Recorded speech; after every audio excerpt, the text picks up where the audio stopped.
Mirë se vini në kanalin ton, mos harroni të bëni subscribe dhe të klikoni si përzieles për të marrë njoftimet më të reja. Faleminderit! Habit mjeku mjafton një lugë kohës çdo ditë dhe do shpëtoni nga ky problem i madh. Konsumimi i kosit ul rrezikun e atakut në zemër me 30% tek njerëzit të cilët vuajnë nga tensioni i lartë i gjakut. Sipas ekspertëve, të dhënat e një studimi të Universitetit të Bostonit kanë konfirmuar se konsumimi i të paktën 2 racioneve me kos në javë ul rrezikun e atakut në zemër tek femrat të cilat janë të prekura nga hipertensioni.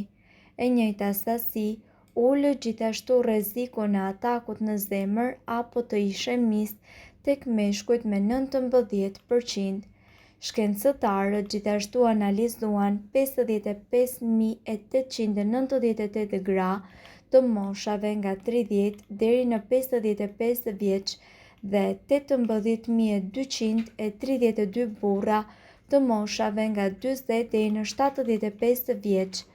Të gjithë prej pjesëmarrësve në studim vuanin ose ishin të prekur nga tensioni i gjakut. Më shumë kos për zemrën. Studiuesit kanë konfirmuar se kosi është i pasur me kalcium dhe vitaminë D, e cila ka një rol mirëbërës për zemrën dhe shkon përtej qetësimit të saj. Probiotikët, të cilët gjenden tek kosi, ulin tensionin e gjakut. Gjithashtu, autori i studimit tha se kosi është i nevojshëm për shëndetin tuaj të zemrës. Sipas tij, kosi mund të konsumohet veçmas ose duke e kombinuar me fruta të pasura me fiber, perime dhe drithra. Sëmundjet e zemrës. Vitamina D është një ndër zgjidhjet më të mira përkundrejt ilaçeve. Studiuesit kanë konfirmuar se vitamina D është një alternativë më e lirë dhe më e mirë se ilaçet e zemrës. Ky suplement, i cili merret duke ndenjur në diell, riparon dhe parandalon dëmtimin në zemër që shkaktohet nga diabeti apo nga tensioni. Vitamina D gjithashtu stimulon prodhimin e acidit nitrik që rregullon qarkullimin e gjakut. Për më tepër, kjo vitaminë zbut stresin e brendshëm në sistemin kardiovaskular, duke shmangur kështu sëmundjet apo çrregullimet. Sipas shkencëtarëve, njerëzit mund të kursejnë shumë mund dhe para duke mbrojtur sistemin kardiovaskular me një ilaç që na e fal dielli, e prodhon organizmi dhe në rastin më të keq mund ta marrim në farmaci. Çfarë do të ndodh me trupin tuaj nëse hani kos çdo ditë? Kosi është konsumuar nga njerëzit për qindra vjet. Ai dallohet për vlerat e larta të tij ushqyese dhe konsumimi i rregullt do të sjellë përfitime të konsiderueshme për shëndetin tuaj. Kos për humbje peshe. Sipas ekspertëve, për disa dëshira për të humbur në peshë mund t'i bëjë ata të kthehen në çdo lloj zgjedhjeje, qoftë një ushtrim derues me palestrën apo vëzhgimi i dietës së tyre. Gjithashtu, mund të jetë edhe një zakon i kombinimit të dyja gjërave. Sa i përket dietës më të shëndetshme, kosi nuk është i rastësishëm në programin dietik të shumë dietologëve. Kos për një zorë të shëndetshme. Shëndeti i zorrëve mund të mos jetë diçka për të cilën ju mendoni shpesh, por është thelbësor për të mbajtur një mënyrë jetese të mirë, përgjithsisht dhe të shëndetshme. Zorrët tuaja janë përgjegjëse për tretjen e ushqimit dhe thithjen e lëndëve ushqyese. Duke përfshirë kështu edhe kosin, duhet të dini se zemra juaj dhe zorrët do të funksionojnë siç duhet. Një gjë që mund të ndihmojë pikërisht në këtë proces, siç ne e përmendëm, është kosi. Kocka më të forta. Nëna juaj gjithmonë në thoshte të pini qumësht për kockat tuaja. Ndoshta ndryshe nga çdo gjë tjetër, ky ka qenë një fakt i vërtet, por gjithashtu është lënë pa thënë se kosi mund të ndërtojë kocka të forta. Produktet e qumshtit, duke përfshirë edhe kosin, janë burime vërtet të shkëlqyera, të kalciumit, i cili është edhe minerali më kryesor për sa i përket kockave. Kosi është gjithashtu mjaft i dobishëm edhe për ata të cilët vuajnë nga osteoporoza. Kos për një humor më të mirë. Në mes të gjithë stresit të punës dhe çdo gjë tjetër që mund të stresojë dikë, humori juaj është i lehtë që të bjerë her pas here dhe ka mënyra klasike nga më të ndryshmet për të përmirësuar humorin tuaj.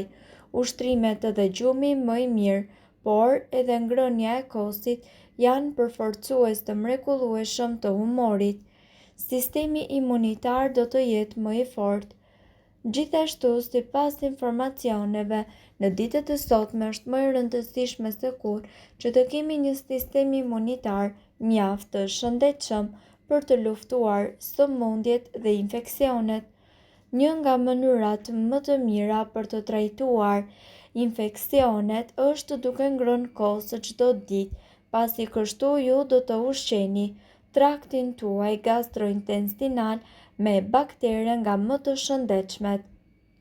Këto baktere të shëndetshme gjithashtu parandalojnë bizzotërimin e atyre të këqijave, gjë e cila do të çojë në përmirësimin e shëndetit të zorrëve dhe të sistemit tuaj imunitar. Kosi është një produkt i mrekullueshëm për të konsumuar si nga të rriturit ashtu edhe nga fëmijët. Ai prodhohet nga fermentimi i qumshtit dhe njëkohësisht ai është i pasur me proteina, kalcium dhe vitamin B6, B12 dhe njëkohësisht probiotik. Ne këtu do t'ju listojmë disa nga arsyet kryesore se pse ju duhet që të konsumoni kos çdo ditë. I bën mirë stomakut. Kulturat e gjalla të cilat gjenden tek kosi janë efikase kundër konstipacionit, diarresë dhe njëkohësisht inflamacionit të zorrëve, sëmundjeve të zorrës së trashë e të tjerë. Këto probiotik nga ana tjetër përforcojnë imunitetin dhe mbrojnë stomakun nga të gjitha infeksionet. Osteoporoza. Tensioni i gjakut është konfirmuar se mund të ulet fal produkteve të bulmetit ku në të përfshihet edhe kosi. Me sasinë e duhur të produkteve me pak yndyrë, rreziku i tensionit të lartë të gjakut bie me 50%. Pesha. Kosi është ideal edhe për të kufizuar njëkohësisht kaloritë tuaja. Ai shuan urinë dhe nepsin për ushqime më të ëmbla. Pasi përthithet, kalciumi nga kosi ndikon që qelizat e yndyrës të ulin prodhimin e kortizolit, ndërkohë që aminoacidet djegin yndyrën e tepërt. Rekomandime gjithnjë vlen për kosin me pak yndyrë. Gjithashtu, skuqet e lëkurës tek bebet. Ky trajtim është ideal edhe për lëkurën e ndjeshme të bebeve. Atë ju mund ta përdorni edhe për të trajtuar skuqet në lëkurë të cilat janë të shkaktuara pikërisht nga pelenat, vitaminat. Kosi gjithashtu përmban fosfor, kalium, jod, zink, vitamin B5 dhe B12. Kjo e fundit është gjithashtu një vitamin mjaft e rëndësishme për rruazat e kuqe të gjakut dhe për sistemin tuaj nervor. E ftohura. Kur imuniteti është i fortë, atëherë ju do të mund të mposhni viruset ose bakteret. Konsumoni të paktën 150 deri në 200 gram kos në ditë për të shpëtuar kështu simptomave tuaja të ftohurës, gripit dhe problemeve me fytyn. Sipas ekspertëve, ky produkt përgjysmon të gjitha shanset e shfaqjes së këtyre sëmundjeve. Kosi gjithashtu është një produkt ideal për sa i përket simptomave të shëndetit të lëkurës. Ai përmirëson lëkurën, shtrëngon poret dhe i jep asaj elasticitet dhe shkëlqim. Mirë po duhet të dini, informacionet në këtë video kanë për qëllim të plotësojnë dhe të mos zëvendësojnë këshillat e mikut tuaj dhe nuk kanë për qëllim të mbulojnë të gjitha përdorimet e mundshme, masat paraprake, ndërveprimet ose efektet negative. Informacionet në këtë video mund të mos i përshtaten rrethanave tuaja shëndetësore, prandaj para përdërimit konsultoni me mjekun tuaj. Nëse doni të dëgjoni video tona që ne postojmë çdo ditë, kliko subscribe. Ju ftojmë gjithashtu të bëni like në video tona nëse i keni dëgjuar dhe pëlqyer ato. Faleminderit që e pat videon ton. Shpërndajeni këtë video në profilin tuaj në mënyrë që të informohen edhe shokët tuaj. Faleminderit.